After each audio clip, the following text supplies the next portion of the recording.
Hello, folks, and welcome to another episode of the Cubs Line Podcast. I'm Ryan Dunleavy, And I'm Ron Zelensky. and today the Cubs unfortunately dropped today's ball game to the Orioles, 4-3. Bullpen blew it late. The bat started off hot, but could not hit in the late innings. Rough game, but today was about more than baseball. Rhino, and today was the cancer game, so a lot of cancer survivors and people going through it. It was a super cool day today. I know we were at it last year versus the Toronto Blue Jays, and we got to go to that game. It was a really cool experience and humbling experience to see all those people, and it meant a lot more baseball. But on the baseball side, Ryan, what were your takeaways? Well, yeah. So first of all, I mean, yes, going to the game, yesterday, it kind of opens your eyes and brings you down to earth a little bit, thinking like, we have it good, and it's just cool to see, everybody out there, supporting their families, whether they're in their fight, they lost their fight, or they won their fight. So yeah, it's really cool to see. So yeah, but for the game, I mean, after starting hot like that, you got to keep it going. You can't just score three. In a game like this. And yeah, I mean, two strikes, two outs in the top of the eighth. Not just a solo shot, a 3-run shot to go up. That's just a heartbreaking loss. So yeah, a rough one for for today. Yeah, before we get started, I want to give a shout out to Mark's Card Shop. Thank you for sponsoring today's show. Go check them out at markscardshop.com in Downers Grove, Illinois. So the Cubs lose this ball game 4-3, moves down them to 64-46 on the year. They are now 2 games back of Milwaukee as they embarrassed the Nationals for the second straight night. Cubs are 3.5 games ahead in the wild card. I think the National League is pretty set on the 6 teams that are going to make it, unless someone goes on a crazy losing streak. It's probably Cubs, Milwaukee, Dodgers, Mets, Phillies, San Diego. 6 very good ball clubs, 6 teams that are capable of making the World Series. So super excited to watch the playoffs. So we'll get into the recap. First pitch of the game, Jackson Holiday hits a ball to Willie Castro. First opportunity as a Cub, he gets the out. Then second pitch of the game, Jordan Westberg grounds out to Matt Shaw, 2 pitches, 2 outs. And then Gunnar Henderson smokes a ball up the middle. Willie Castro makes a nice play on it, but doesn't make the throw. It was hit super hard. It was an infield single, and then Adley lines out to Happer. Michael Busch leads off the game, works a 10 pitch at bat, a curveball. He smokes this ball to the wall. Colton Cowser makes a leaping catch at the Ivy. Really nice play. And then Tuck strikes out. And then Seiya flies out. Another really good hit ball, 377 feet, 96 miles an hour off the bat. Top of the second, Colby Mayo strikes out and Colton Cowser strikes out. Orioles go 1-2-3. Bottom of the second, Ian Happ hits a 1-out double. This ball was smoked, hit 105 miles an hour off the bat. And the Willie Castro first at bat is a Cub. He just takes the ball to the opposite field, drops right in front of Colton Cowser. So the Cubs have runners on the corner for Nico Horner. Nico smokes one down the line, gets into the stands, makes this one a ground rule double, 1-0 ball game. This ball was smoked 98 miles an hour off the bat. Reese McGuire hits ball 90 miles an hour, sac fly. This was a close play at home, but Willie Castro is very fast, beats it out, makes it a 2-0 ball game. Were you pretty confident after this big bottom of the second inning? For sure, I thought a lot more was going to come. How about Willie Castro, second pitch? As a Cub, just a nice little just pushes it, drops it down in left field, going the other way. I mean, he had a good day today. Yeah, I thought a lot more was coming. The bats were hot early. You love to see that. But yeah, I was pretty confident. Yeah, top of the third, the O's go down 1-2-3. A lot of that today from the Orioles when Matthew Boyd was on the mound for the Cubbies.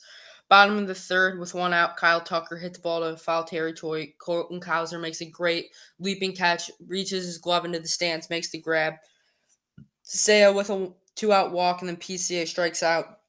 He had the golden sombrero today of 4 strikeouts. Not a good day at all for PCA. Top of the fourth, Jordan Westberg singles on a ground ball to PCA. And then Gunnar Henderson lines out, but Matty Boyd picks off Westberg at first. He has the filthiest move in the league. It's very hard to tell. I think he leads the league in pickoffs with 7. He's got a nasty move and super fun to watch, and not a lot of runners in action because Matthew Boyd's pickoff move fools a lot of them. And then Adley Rutschman with a 2-out double down the line. This ball was smoked over Ian Happ's head. And then Colby Mayo strikes out. Matty Boyd gets out of the jam. Bottom of the fourth, Willie Castro hits a ball to right field, and then he makes a diving effort but goes past him. Castro can move with a stand-up triple. Love watching Willie Castro. A lot of energy, brings a lot to this team. I think this was a great move. This ball's at 84 miles an hour, just kept going.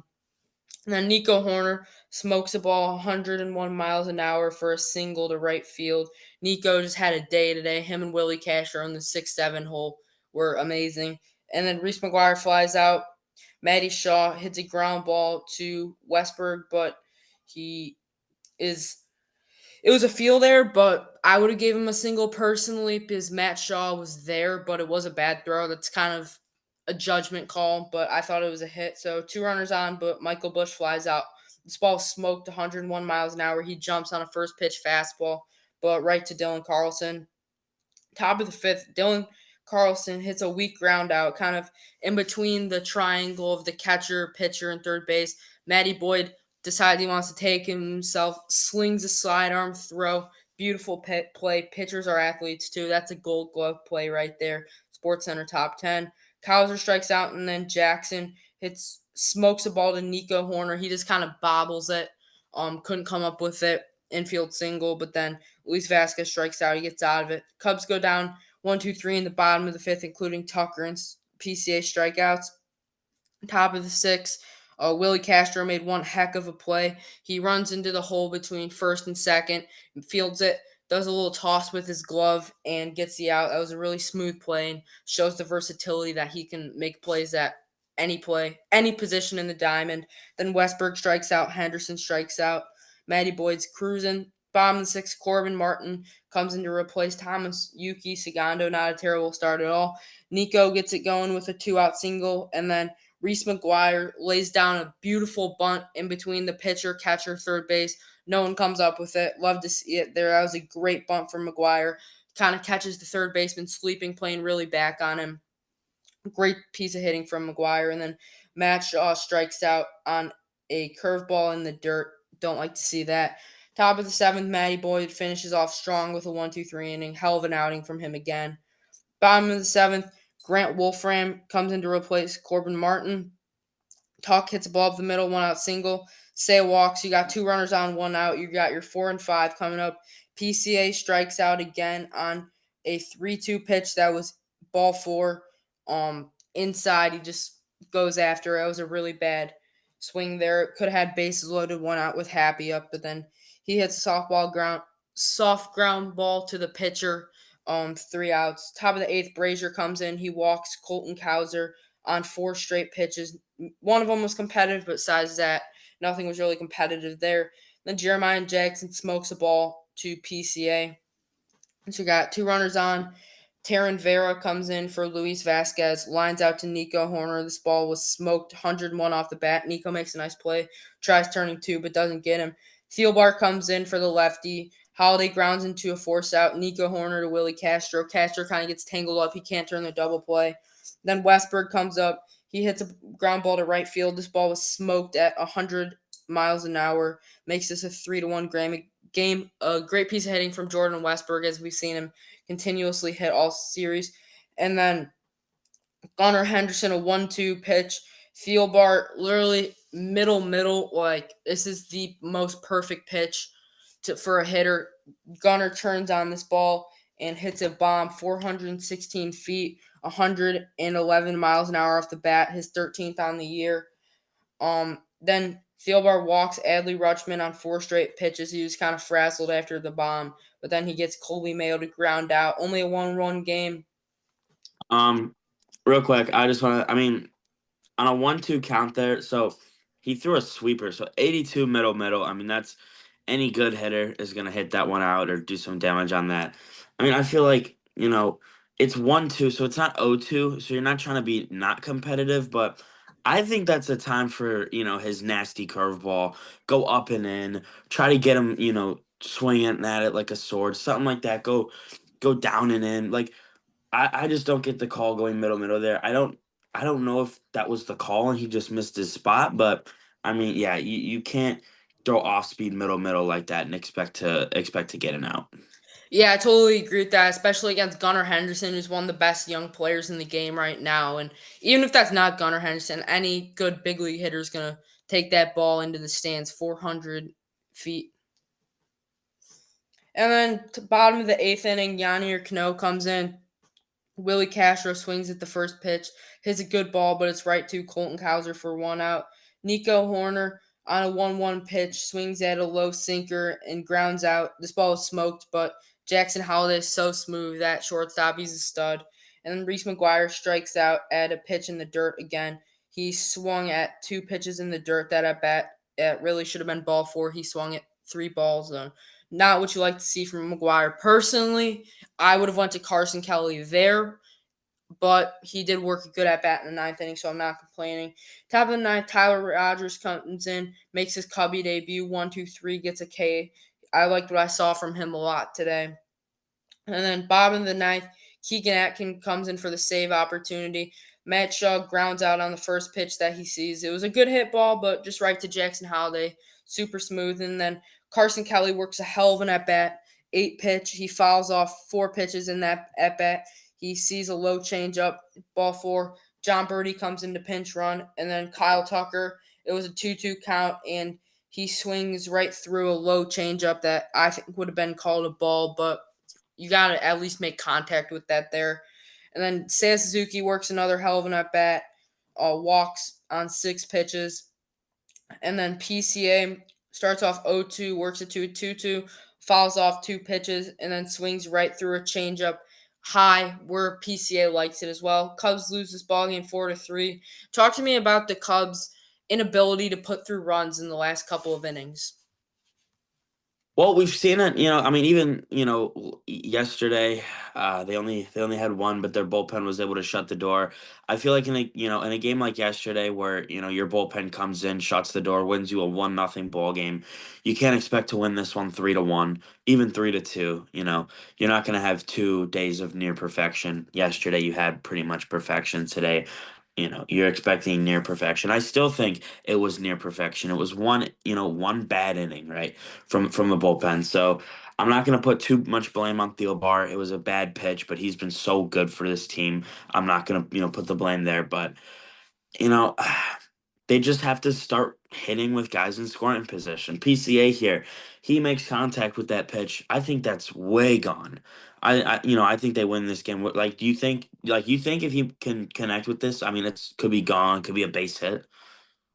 Yeah, I do. Because PCA, like, the problem with him is a lot of times he tries being the hero in the spot. Like, he's swinging for the fences, pulling his head out and looking into the right field scoreboard most of the time. And, dude, like, you got a good enough swing. If you make contact, hit a hard ball, that's probably a gap or your team wins that ball game. But instead, you want to be selfish and put one onto Waveland. Like, come on, man. I'm getting you're trying to be the MVP and be in the spotlight, but you got to value the team first there and just try and make contact with the ball and hand the bat to the next guy over and trust him. Yeah, like again, just keep the line moving. Like that's always the mindset when you're trying to come back just from behind. Like home runs, I heard it from I can't remember who, but someone on a broadcast said it. Home runs are great, but they kill rallies.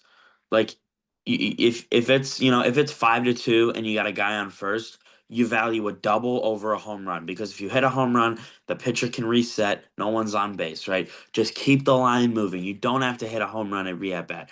Again, I think he definitely could have on this pitch, but go back up the middle. Birdie's gonna score and tie the game. Like, you know, it's it's just a bad mindset from PCA trying to be the hero. And yeah, I mean they got to start hitting with runners in scoring position. Kyle Tucker, you can't strike out there. He's been really really bad lately. He's been in a really cold streak that honestly, I mean, again, he's not worth yeah, he's not worth 500 million. I'm sorry, he's not worth $500 million.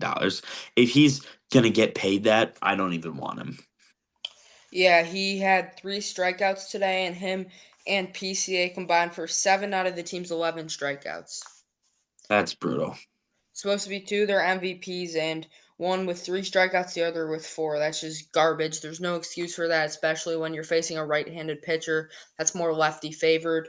Do you think it's time that they move Tuck down in the lineup, or you keep him in the 2 spot, let him figure it out, or do you move him to more of like a 5-6 hitter and let him figure it out there? I honestly think so. Right now, I mean, you got Bush that'll lead off. Nico will go 8, or Nico will go 1. Bush will go like 7, 8. I would probably put. I mean, the lineup is just so hard to move around right now. I mean, if anything, I would go like.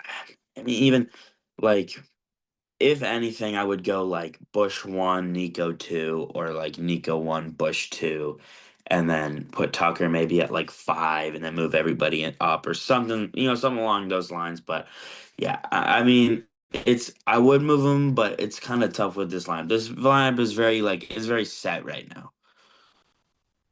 Yeah, I totally agree with that. And their 2 through 4 has been ice cold as of late. I would switch it up. There's no reason Nico Horner should not be hitting 1 or 2 every single game. I don't care if it's a lefty or a righty pitcher. He's that good. He's a couple hits away from hitting 300 on the season. He's at 293 right now. I'm sure he'll finish over 300 on the campaign. Um, I'm either going Nico 1 or 200%. Honestly, I you can move Willie Castro in the 2 spot as well. I really like his energy and what he brings to this team. Versus a left-handed pitcher, I honestly would not mind putting out this lineup. You go Nico at the 1, Willie 2. You can go Saya 3 or Tucker 4. You could kind of interchange that. PCA 5. I still go Ian 6, Dansby 7. Or if it's a lefty, honestly, I'm going Carson Kelly in that 4 spot. You could just kind of mesh with that because typically Matt Shaw is always going to be in the 9 spot, but I think Craig Counsell has a lot of flexibility within this lineup, and he's not using it enough. And this lineup's been so stale. I think he needs to move it around a little bit more. Yeah, I agree. Shuffle some spots up. I definitely agree with that. Yeah, so now we'll get into today's pitching. Matty Boyd goes 7 innings, 4 hits, no runs, no walks, 8 strikeouts, and he's down to 2.34 ERA. A wasted quality start again. They got to stop wasting these quality starts. Matthew Boyd just got ripped off of another win. He should be at 12 wins on the campaign right now. Um, Giving him in a running, honestly, to potentially, if he has a really good end, maybe 20 wins. But that's probably not going to happen anymore as he's sitting at 11 wins right now. But he's been everything and more that this team has needed, so I have no complaints whatsoever. Ryan Brazier comes in for the hold. He goes a third of an inning, 1 hit, 2 runs. Both of them were earned, 1 walk. He's now at a 2.95 ERA. Fieldbar comes in. He gets the loss. He's now at a 2-3 record. Blown save, his third on the year. He's now at a two. He went 2/3 of an inning, 2 hits, 2 runs, 1 walk. He gave up a bomb. He's now at a 2.36 ERA. And then Taylor Rogers comes in for his Cubs debut, 3 up, 3 down. He gets a strikeout. He's now at a 2.38 ERA. Oh, what did you see from Taylor Rogers that impressed you today? I mean, he threw 8 pitches that were, 7 were strikes. He hit his spots. He got the job done. I mean, I was really impressed with him.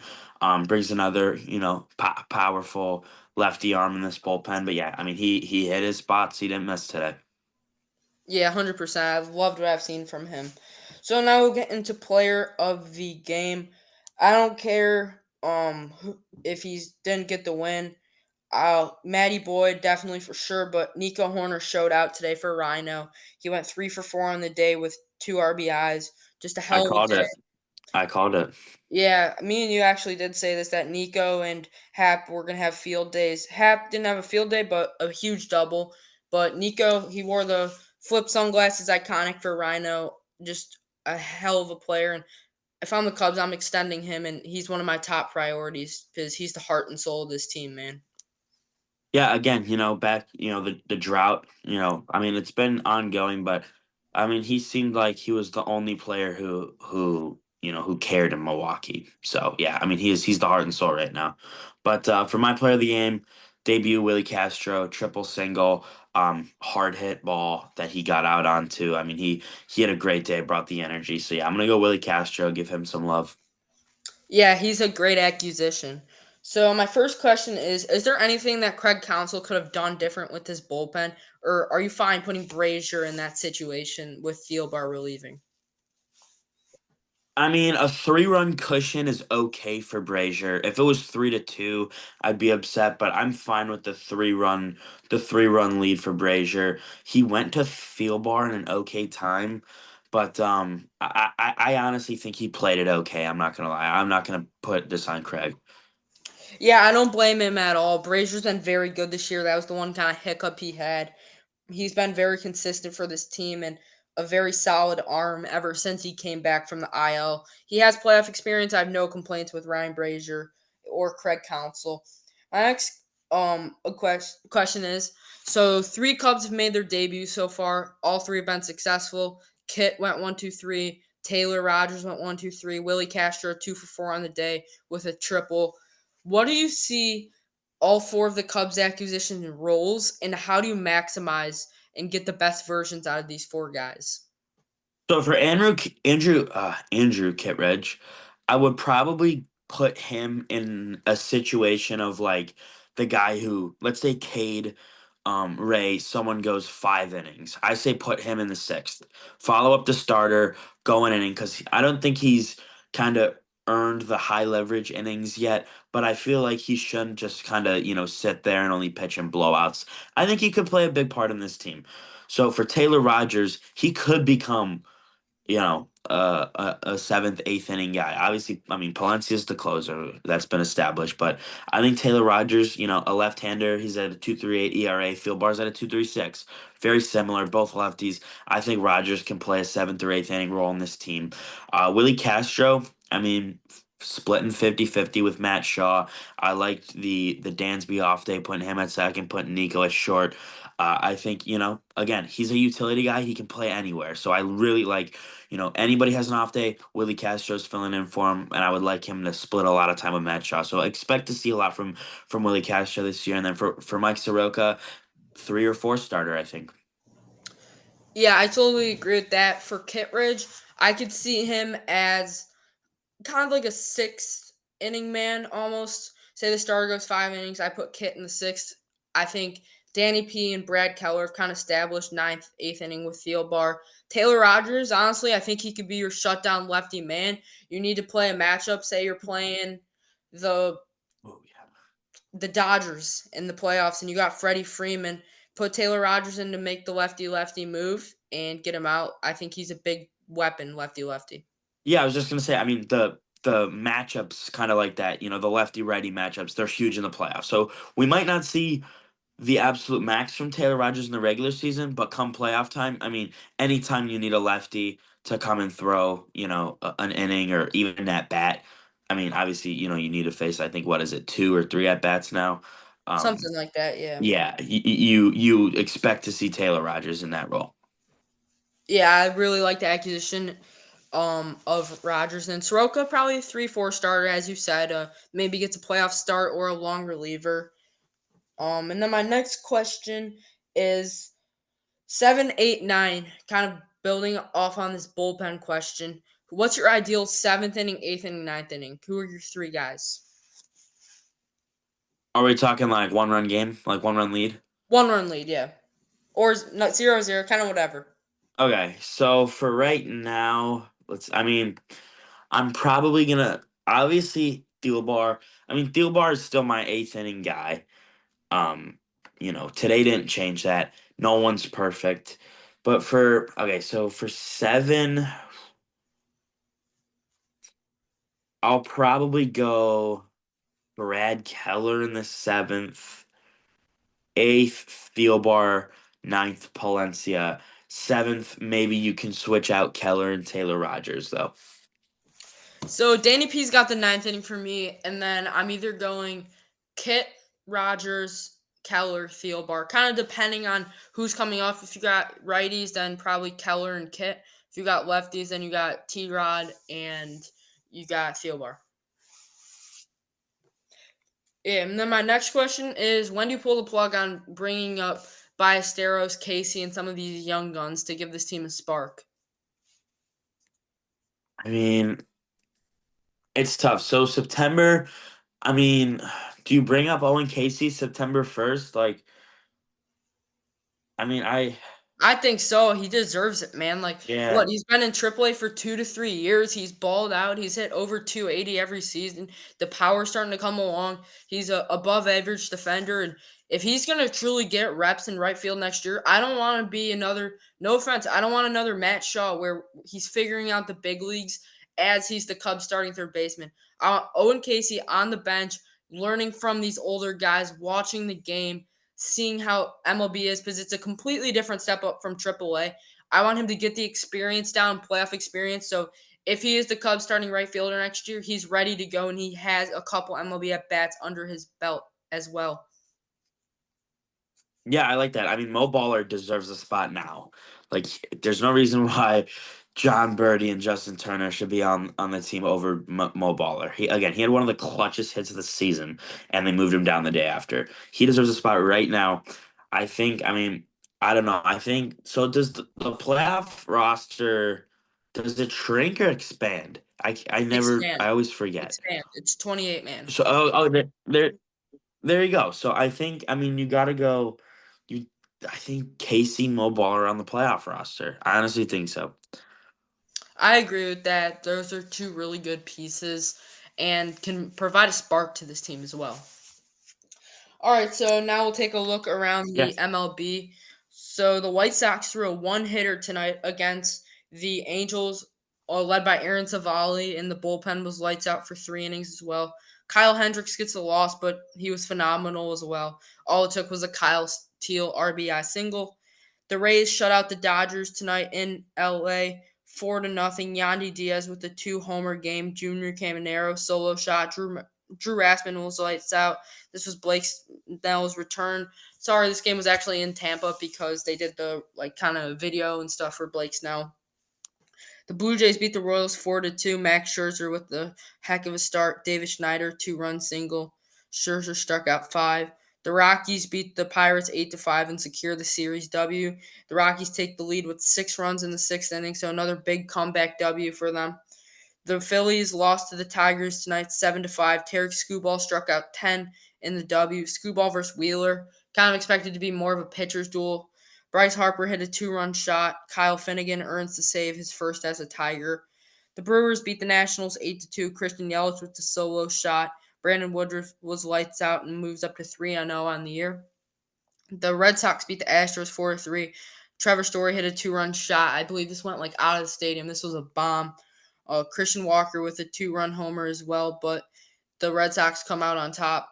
The Mets beat the Giants 12-6. Pete Alonso hit his 250th career home run, his 24th on the year, and Francisco Lindor with a 4 RBI game. The Rangers beat the Mariners 6-5 in extra innings. Wyatt Langford hit the go-ahead RBI single in the 11th inning, and Randy Arozarena hit a game-tying 2-run shot to force extra innings. The Guardians beat the Twins 5-4. Jose Ramirez with the 2-run shot, and Bo Naylor hit the go-ahead double. The Marlins beat the Yankees again 2-0. Augustin Ramirez 2-homer game, 2 solo shots. Yuri Perez 6 inning shutout start. He was lights out. Jazz Chisholm today made a really bad brain fart. Goldie hit a kind of a weak pop up, and he got thrown out at first. You gotta have some accountability there if you're Aaron Boone and take him out of the game. I love Jazz, but that's a terrible play there. But also kind of on the first base coach, you got to be more vocal.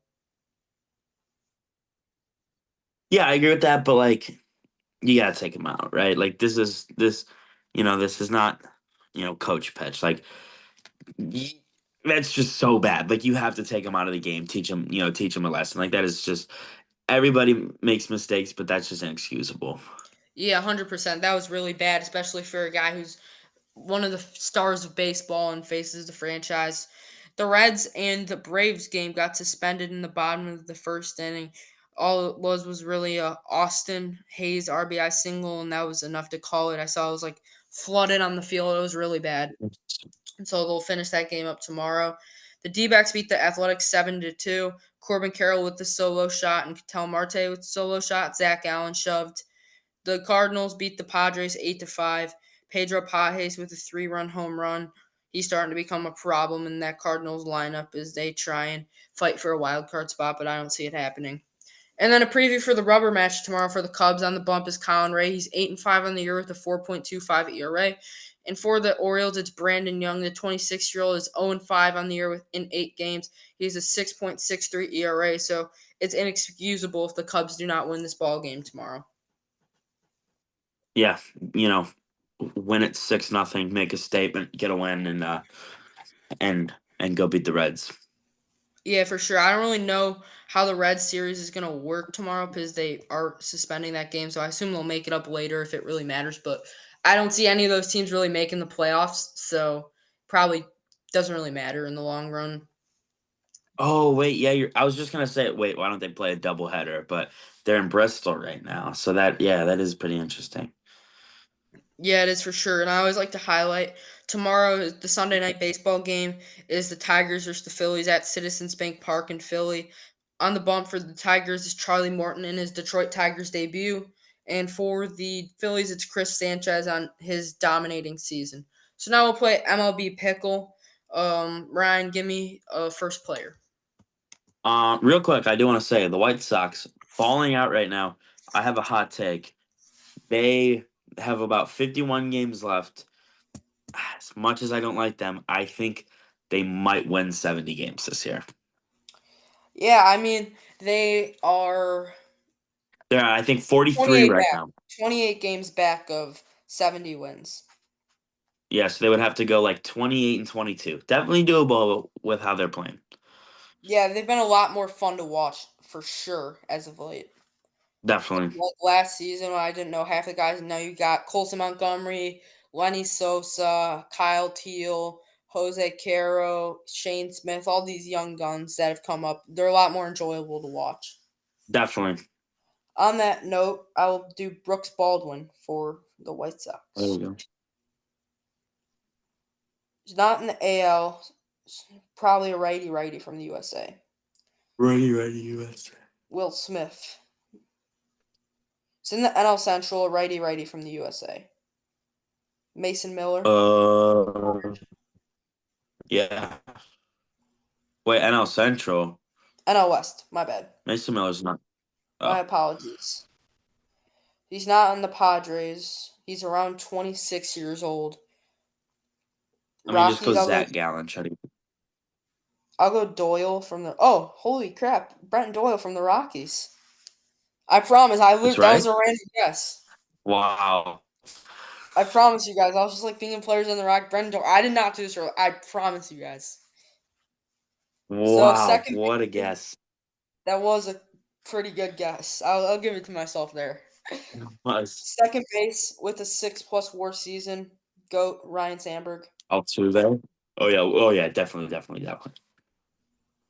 Yep. Played shortstop, 6+ WAR season. Trey Turner. Yep. Center field, 6+ WAR season. Who do you want to go? Griffey. I'll switch it up. I'll go Byron Buxton. Actually, did Dexter Fowler? I'm gonna try it. I didn't No. go Buxton. Yeah, I'm sick. Mike Trout. I'll go Trouty. 200+ hits season, second base. I think Altuve probably got it. Definitely. Yep. And then second baseman with 30+ stolen base in a season. Did Nico get it? Ooh, yeah. I think so. Definitely. Yeah, Nico did. Yeah. Nico did get it. Shortstop. Shortstop, 200+. Or for stolen base, I think Ellie De La Cruz had to have gotten it last Oh, year. 100%. Yep, Ellie De La Cruz, and then 200 hits shortstop. Kind of go anyone. Bobby Witt Jr., I think. Yeah. Yep, Bobby Witt Jr. Center field, 200+ hits season. I'll go Ken Griffey Jr. and then for the stolen base one, or Ken Griffey didn't get it. What? How did Ken Griffey Jr. not get it? He never got 200 hits in a season. I'll go Ichiro for it, and then for the 30+ stolen bases, Ricky Henderson. Thank you guys so much for tuning into today's show. Hopefully the Cubs can go get a series W in the rubber match. Thank you guys. Signing off, Ryan Dunleavy. Ryan Zelinsky. See you guys in the next episode.